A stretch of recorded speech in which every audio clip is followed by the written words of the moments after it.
Both Christian and Muslim clerics have been tasked to help promote peace and coexistence among Nigerians. This was the third quarter meeting of the Nigerian Interreligious Forum in Abuja with the theme Justice and Good Governance for Peace, which was also attended by several traditional rulers. Some of those in attendance called for a joint effort in tackling insecurity and the need to ensure that religious clerics use their influence to promote peace. One major challenge that has continued to face our nation is how to find a sustainable path to fostering peace and unity.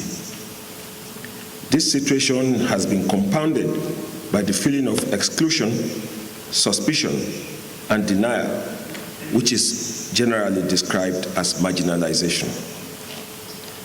It is important to state that this feeling is cross-cutting and has become a national malaise. Justice promotes peace, while peace promotes development, which in turn attracts investment to our country.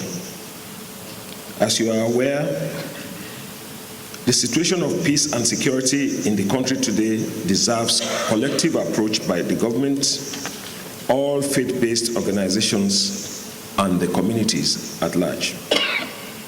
It is critical that we continue to cultivate peace, peaceful coexistence across the country for us to achieve our objectives of building a nation irrespective of our religious affiliations and beliefs. We are very worried the way the dimension, the insecurity is taking shape in this country, and the earlier we come together and checkmate this, the better for us. Within the last 2 months in Sokoto alone, let me say it here, so many people were killed by bandits that we don't know who they are. So many people were killed by bandits that we don't know who they are, where they come from. They just raid villages, kill people and leave without taking anything. The first group we buried were 48, including women and children, killed just like that.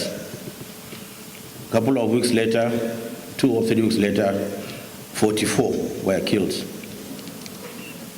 A couple of weeks later, 18 were killed. 3 days ago, 29 were killed. Put the number together within how many weeks? That's the number lost within Sokoto villages alone. I'm making this comment for people to know insecurity level is everywhere. And therefore, as religious leaders, we must use our position, our exalted position, our privileged positions to preach peace. The theme for this meeting, which is justice and good governance for peace, could be said to have been divinely inspired, considering its relevance and timeliness today. It is common knowledge that no meaningful development can take place in an atmosphere of uncertainty, chaos, and violence. Sadly, though, we seem to be confronting several of these issues in different parts of the country.